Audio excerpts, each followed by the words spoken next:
যে নিজেরা তো ক্ষুধা সহ্য করতে পারি, কয়েকদিন যাবত অনাহারে, কিন্তু সন্তানগুলা এদের মুখের দিকে তাকালে এদের কষ্ট আর সহ্য হয় না। কাজেই ফাতেমা রাদিয়াল্লাহু তাকে একটা চাদর দিলেন যে বাজারে বিক্রি করে কিছু বাজার করে নিয়ে আসো। হযরত আলী রাদিয়াল্লাহু বাজারে গেলেন, চাদরটা 6 দিরহামে বিক্রি করলেন। কয় দিরহাম? 6 দিরহামে বিক্রি করলেন। হযরত আলী রাদিয়াল্লাহু চাদরটা 6 দিরহামে বিক্রি করার পরে যখন বাজার করতে যাইবে, পথের ভিতরে এক ফকিরের সাথে সাক্ষাৎ হলো। ফকির বলল, হে নবীর আওলাদ, হে নবীর বংশধর, আমি কয়েকদিন যাবত অনাহারে, আমাকে তুমি কিছু দান করো। হযরত আলী রাদিয়াল্লাহু 6 দিরহামে ফকিরকে দিয়ে দিলেন। পরিবারের কথা ভাবলেন না, কারণ তারা আল্লাহ পাকের ওয়াদার প্রতি বিশ্বাসী ছিল। তারা আল্লাহ পাককে বিশ্বাস করতো। আল্লাহ পাকের ওয়াদা, মান জাআ বিল হাসানাতি ফালাহু আশরু আমসালিহা। আল্লাহ রাস্তায় যে 1 দেয়, আল্লাহ পাক তাকে 10 দেয়। কত দেয়? 10। হযরত আলী তাআলা 6 দিরহাম দিয়ে দিলেন। এইবার দেখেন আল্লাহ পাকের ওয়াদা কেমন করে আল্লাহ পাক পূরণ করে। এই ব্যবসা আখিরাতের ব্যবসা, এটা আখিরাতের ব্যবসা। কিসের ব্যবসা? আখিরাতের ব্যবসা।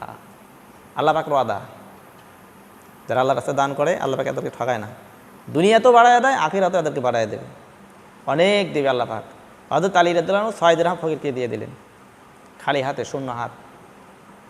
বাড়ির জন্য কি বাজার করবে, টাকা পয়সা যা ছিল 6টা দিরহাম ধরেই ফকিরকে দিয়ে দিলেন। তিনি বাড়ির দিকে রওনা করলেন। রাস্তার ভিতরে এক ব্যক্তি উট নিয়ে দাঁড়ায়ছিল। বললো, আলী, উটকে ক্রয় করবা? আলী বললো, ভাই আমার কাছে কোনো পয়সা নাই, কেমনে উট ক্রয় করবো? তো উটওয়ালা বললো যে ঠিক আছে, তুমি উটটাকে বাকি হিসাবে নাও, বিক্রি করার পরে আমাকে টাকা দিয়ে দিও। হযরত আলী বললেন, ঠিক আছে, বাকি জুড়ে দাও, তাহলে হয়তো নেওয়া যাবে। হযরত আলী রাদিয়াল্লাহু উটটাকে নিয়ে নিলেন। বললেন যে ভাইয়ের দাম কত? বললো 100 দিরহাম। কত দিরহাম? 100 দিরহাম। 100 দিরহাম দিয়ে হযরত আলী উটটাকে কিনে নিয়ে বাজারে বিক্রি করার জন্য যখন চলে যাইতেছিল বাজারের দিকে, পথের ভিতরে অন্য এক ব্যক্তি বললো, আলী, তোমার উট কি বিক্রি করবা? হযরত আলী বললেন, হ্যাঁ, উট তো বিক্রি করো, কত দাম দিবা? আলী বললো, কত দাম দিবা? তো বেচারা বলতেছে 160 দিরহাম দেবো। কত দেব? 160 দিরহাম। হযরত আলী এবার বললেন, হ্যাঁ, আল্লাহ পাকের ওয়াদা পূরণ হয়ে গেছে। আল্লাহ পাকের ওয়াদা কি হয়ে গেছে? মান জাআ বিল হাসানাতি ফালাহু আশরু আমসালিহা। একই বিনিময়ে আল্লাহ পাক 10 দেয়। হযরত আলী 160 দিরহাম দিয়ে উটটাকে বিক্রি করে দিল।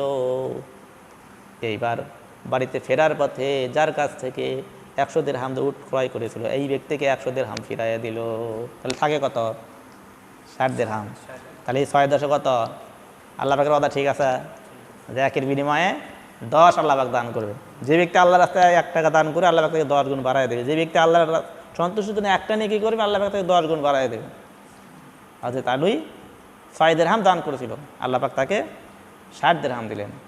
এরপরে বিভিন্ন জায়গায় আরও বেশি কথা বলা হয়েছে, আরও বেশি দেবে। আল্লাহ পাক যদি চায়, আল্লাহর কাছে যদি কারো দান কবুল হয়, আল্লাহর কাছে যদি পছন্দনীয় হয়, তা আল্লাহ পাক তাকে অগণিত দেবে, অসংখ্য আল্লাহ পাক তাকে দান করবে।